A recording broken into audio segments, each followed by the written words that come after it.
I'm Polyphemus. Don't worry, I'm not going to eat you. I just want to tell you a story. First, though, a word about my eye.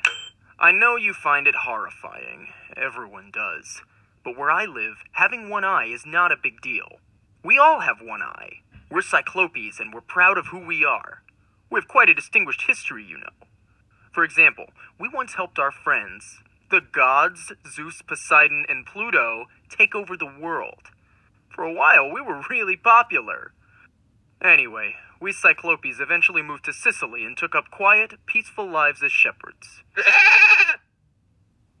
Until someone came along and ruined everything. One evening, I got home after a long day's work to find about a dozen men in my cave.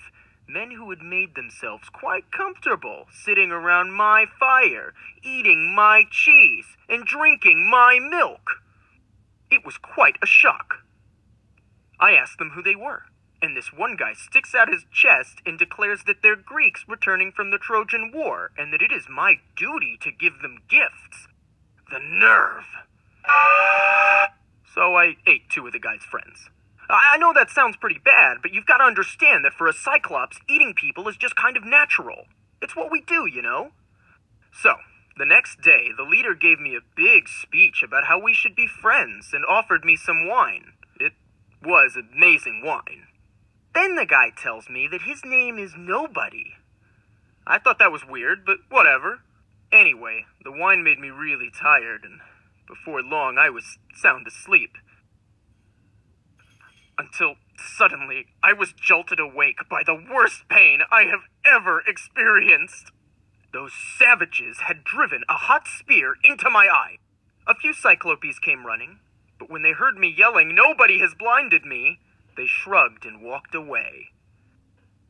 Oh, I was going to find that Nobody and eat him and all his little barbarian friends.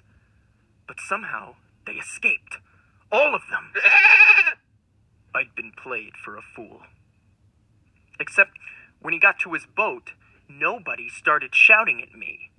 "If anyone asks who did this to you," he bragged, "tell them it was Odysseus, king of Ithaca." And that is where he made his fatal mistake. Now I knew his real name. I immediately told my father, who just happens to be Poseidon, the god of the sea. Thanks to my dad, Odysseus' trip home was long and miserable. Ha! So, that's my story. I just wanted to shed a little light on the famous Odysseus. If he ever shows up in my cave again, I am so going to eat him.